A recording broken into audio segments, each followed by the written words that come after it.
Hey guys, welcome back to another video friends. আজিকালিৰ যুগত সকলোৱে মোবাইল ফোন ইউজ কৰে আৰু কিন্তু তেওঁলোকে ইউজ কৰে আৰু মুঠতে ইউজ কৰিব লাগে কৰে আৰু তেনেকৈ থৈ দিয়ে কিন্তু বাদবাকি তেওঁলোকৰ মোবাইলত যে বহুতখিনি ফাংচন আছে বা ক্ৰোম ব্ৰাউজাৰত বিশেষকৈ মই ক্ৰোম ব্ৰাউজাৰৰ কথা কৈছোঁ বহুতখিনি ফাংচন আছে যিখিনিৰ বাবে আপোনালোকৰ মোবাইলটো হয়তো কেতিয়াবা বেয়াও হ'ব পাৰে বা সেইখিনি ফাংচন ইউজ কৰি আপোনালোকে সেইটো আপোনালোকৰ নিজৰ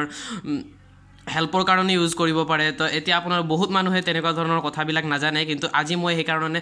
ক্ৰোম ব্ৰাউজাৰৰ তিনিটা একদম পুৰা মানে জবৰদস্ত ট্ৰিক লৈ আহিছোঁ আপোনালোকে সেই ট্ৰিকখিনি ফ'ল' কৰিব তিনিটা ষ্টেপ আছে তিনিটা ষ্টেপত ফাৰ্ষ্ট ষ্টেপত হৈছে আপোনালোকৰ মোবাইলটো ষ্ট'ৰেজ বহুত বেছি বাঢ়ি যাব আৰু ছেকেণ্ডটো হৈছে আপোনালোকৰ বেটাৰী বেকআপ মানে যদি আগতে 4-5 ঘণ্টা দিছিলে এতিয়া তাতকৈ 1 ঘণ্টা প্লাছ কৰি লওক আৰু মানে দিবই সেইটো গেৰেণ্টি পুৰা চিয়'ৰ আৰু যদি নিদিয়ে আপোনালোকে ভিডিঅ'ত আহি ডিছলাইক কৰি যাব আৰু কমেণ্টত জনাব যদি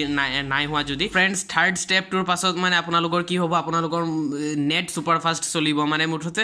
বহুত স্পীড হৈ যাব আপোনালোকে যিকোনো বস্তু ডাউনলোড কৰক সেইটো বহুত স্পীডে ডাউনলোড হ'ব তো ফ্ৰেণ্ডছ সবৰ প্ৰথমতে কি কৰিব মই প্ৰথমতে মোৰ মোবাইলত এটা বস্তু দেখুৱাই লৈছোঁ প্লে ষ্ট'ৰত আজিকালি এই কেইদিনমানৰ পৰা মোৰ মোবাইলত প্ৰব্লেম দিছে সেইটো আপোনালোকৰ মাজে মাজে হ'ব পাৰে যে ক্ৰোম ব্ৰাউজাৰটো আপডেট নহয় এইটো চাব ইয়াত গুগল ক্ৰম ফাষ্ট এণ্ড চিকিউৰ এইটোত আপডেট বুলি যদি টিপো তেতিয়াহ'লে আপডেট নহয় plus Android system web view এইটো আপডেট নহয় তো এতিয়া এই দুটা আপডেট নাই হোৱা তো তাৰ কাৰণে কি কৰিব সৰ্বপ্ৰথমতে আপোনালোকে এইটোত ধৰি অলপ দেৰি প্ৰেছ কৰিব তাৰপিছত এপ ইনফ'ত গুচি যাব এপ ইনফ'ত যোৱাৰ পাছত ইয়াত চাব ষ্ট'ৰেজত ক্লিক কৰিব ইয়াত চাওক টোটেল কিমান দেখাইছে 307 MB কিন্তু মেক্সিমাম আমাৰ হেৰি যদি ক্ৰোম ব্ৰাউজাৰটো চাই তেতিয়াহ'লে মেক্সিমাম 60 বা 70 MB হয় কিন্তু বাদবাকি এইবিলাক ক'ৰ পৰা আহিছে এইবিলাক মানে এনেই কিছুমান ফাইলছ জমা হৈ থাকে সেইবিলাক আৰু আমাৰ দৰকাৰ নাই তো ইয়াত প্ৰথমতে আপোনালোকে কি কৰিব ক্লিয়াৰ ডাটাত ক্লিক কৰি দিব তাৰপাছত ইয়াত ক্লিয়াৰ কেচে ফাইলছ এইটোত অ'কে কৰি দিব তাৰপাছত নেক্সট আকৌ ইয়াত মেনেজ স্পেচত যাব ক্লিয়াৰ অল ডাটা এইটোত ইয়াত ক্লিক কৰি দিব ইয়াত অ'কে কৰি দিব তাৰপাছত আকৌ এপ ইনফ'ত গুচি যাব অট'মেটিক সেইটো কাট খাই যায় তাৰপাছত ইয়াত চাব ষ্ট'ৰেজত কিমান হৈছে 55.87 MB আপোনালোকে দেখিলে সেইটো যিমান MB সিহঁতি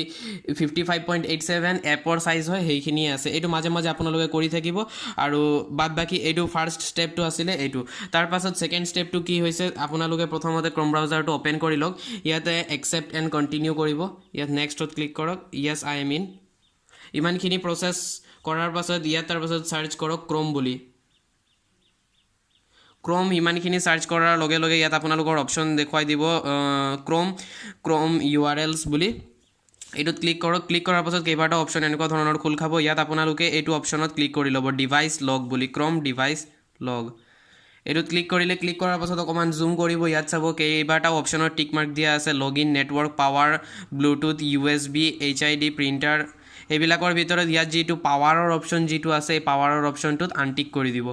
এইটো হৈছে ছেকেণ্ড ষ্টেপ এইটো কৰাৰ পাছত আপোনালোকৰ বেটাৰী বেকআপ পুৰা মানে হাই হৈ যাব আৰু যিমান দেৰি দিছিলে তাতকৈ বহুত বেছি দিব আপোনালোকে নিজে প্ৰুফ চাব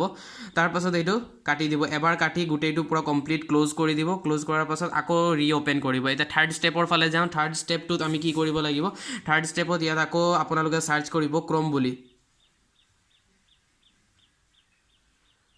ক্ৰোম দি চাৰ্চ কৰি তাৰপাছত এটা কলন দিব কলন দিয়াৰ পাছত ইয়াত তাৰপাছত